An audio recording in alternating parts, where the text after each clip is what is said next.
জন্য আমাদের যে স্থানে একটু রোদ আসে, সেটা বারান্দা হতে পারে, ছাদে হতে পারে, বাড়ির উঠোনে হতে পারে।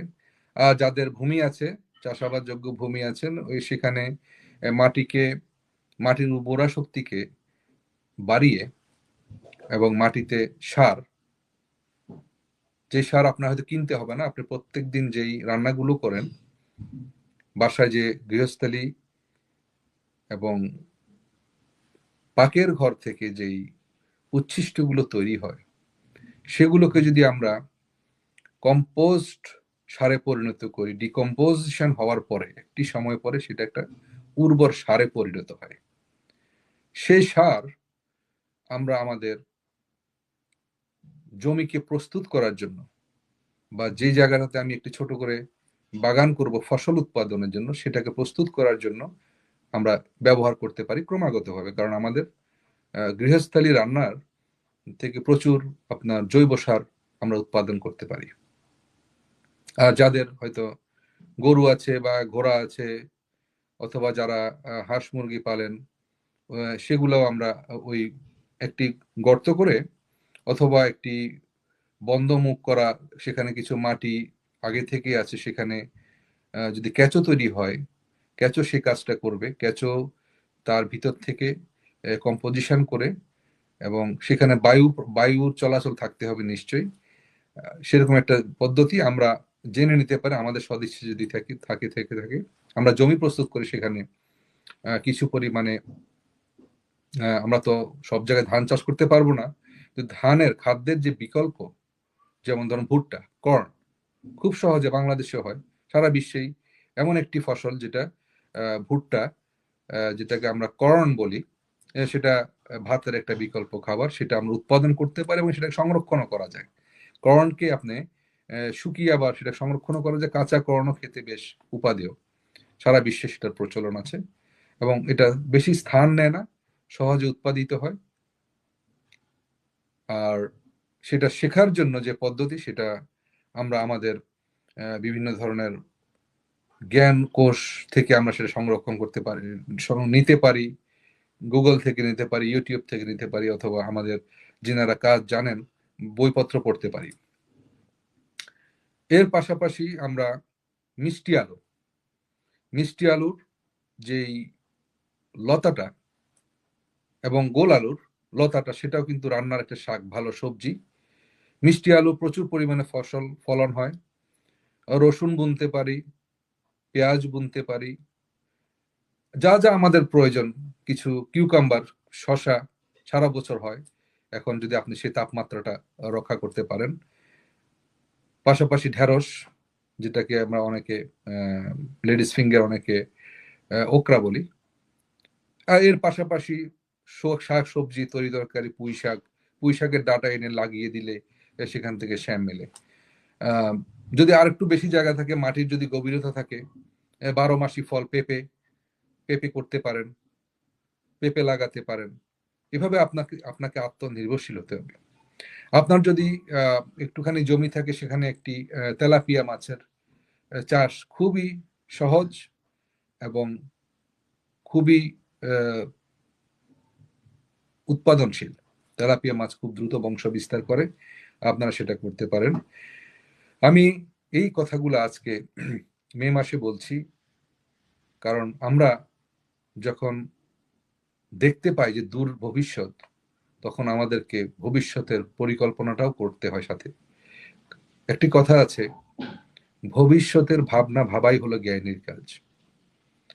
আমাদের যুদ্ধ, আমরা দোয়া করি আল্লাহর কাছে বন্ধ হয়ে যাক, সারা বিশ্বে শান্তি ফিরে আসুক। পৃথিবীর 33টি দেশে যুদ্ধ চলমান, প্রতিদিন মানুষ মারা যাচ্ছে।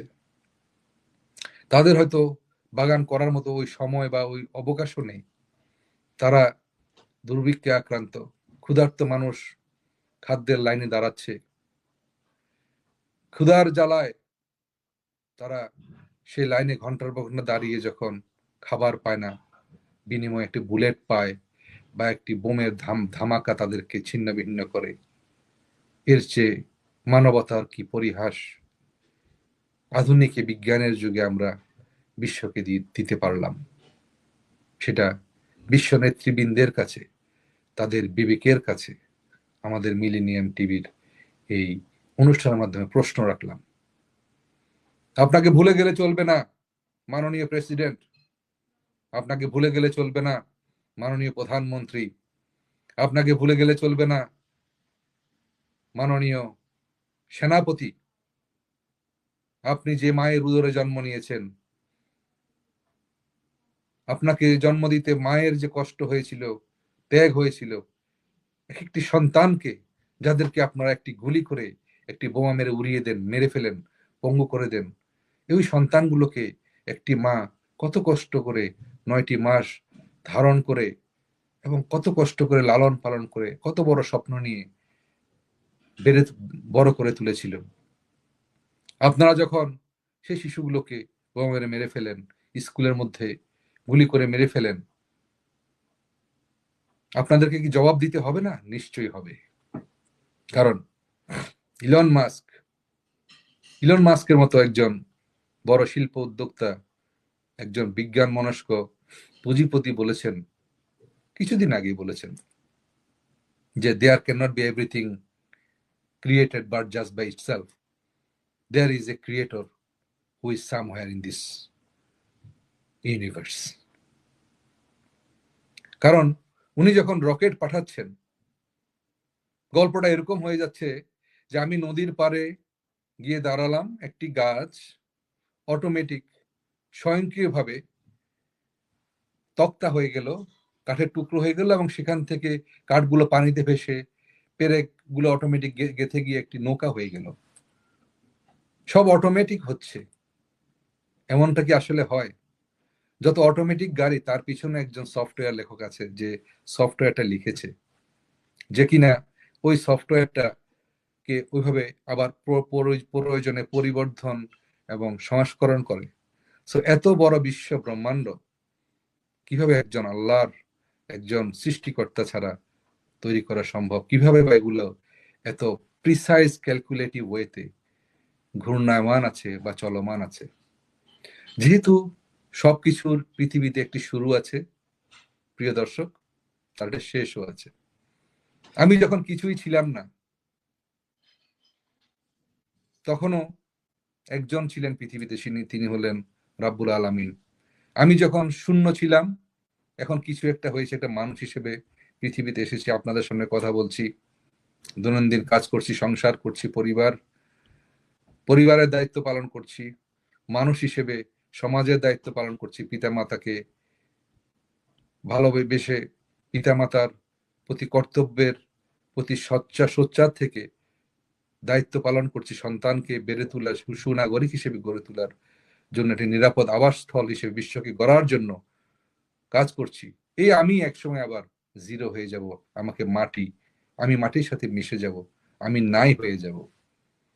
সো পৃথিবীটি যেমন গোল, বিশ্ব ব্রহ্মাণ্ড যেমন গোল, একটি চক্রের মধ্যে চক্রাকারে ঘুরছে, আমাদের লাইফ সাইকেলটারও একজন প্রেসিডেন্টের একজন শুরু আছে, একজন প্রেসিডেন্টের শেষও আছে। সবচেয়ে দীর্ঘ সময় শাসন করা পৃথিবীর যে রাজা ছিলেন সুলেমান আলাইহিস সালাম,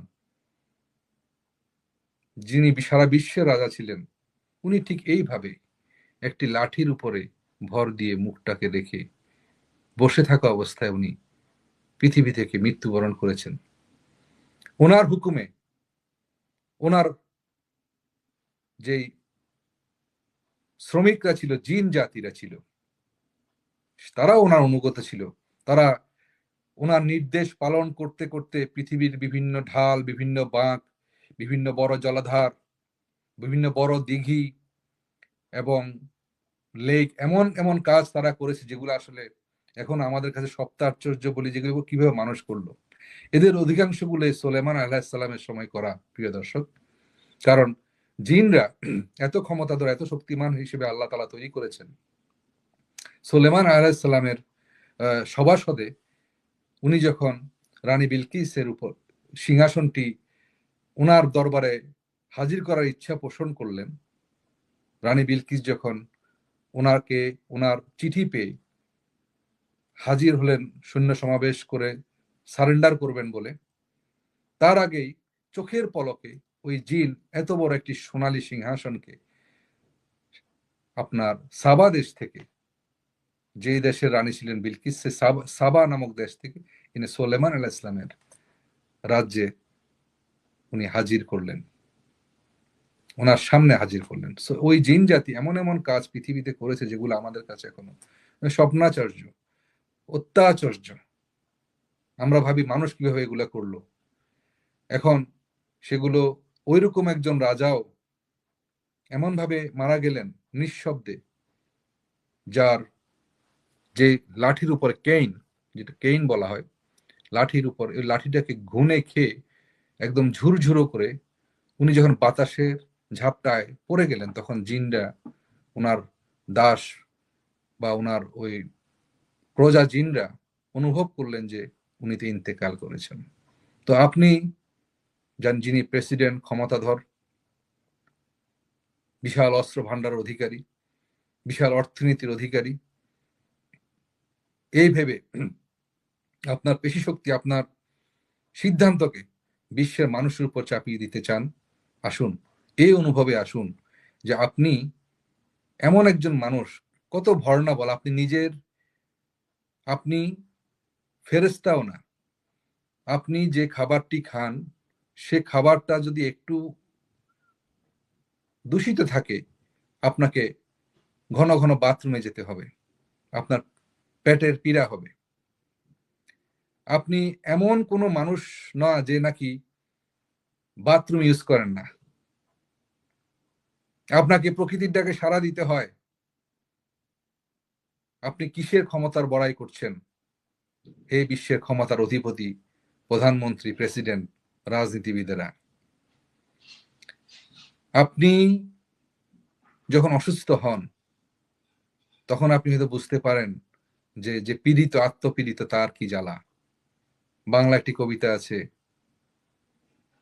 কভু আসি বিষে ধ্বংসিনী যারে, বুঝিবে সে কিসে, কভু আসি বিষে ধ্বংসিনী যার। সাপের কামড়ে কি ব্যথা, যাকে সাপে কামড়ায়নি সে কিভাবে বুঝবে?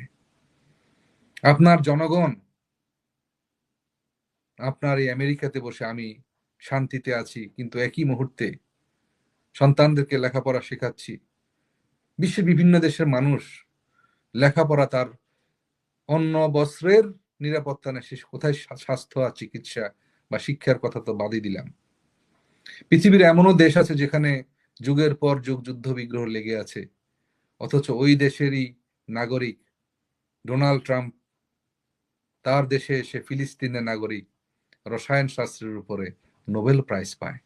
তার মানে হচ্ছে আল্লাহ তাআলা মেধা এবং মনন দিয়ে প্রত্যেকটি মানুষের পটেনশিয়ালিটি দান করেছেন। আমরা যদি সত্যিকার ভাবে বিশ্বের 800 কোটি মানুষের জ্ঞানকে, মেধাকে পরিচর্যা করতে পারতাম, পরিচর্যা করার সুযোগ দিতে পারতাম, আমরা হয়তো এতদিনে ক্যান্সারের মতো একটি মরণঘাতী রোগের চিকিৎসার পদ্ধতি তো বের করে ফেলতে পারতাম।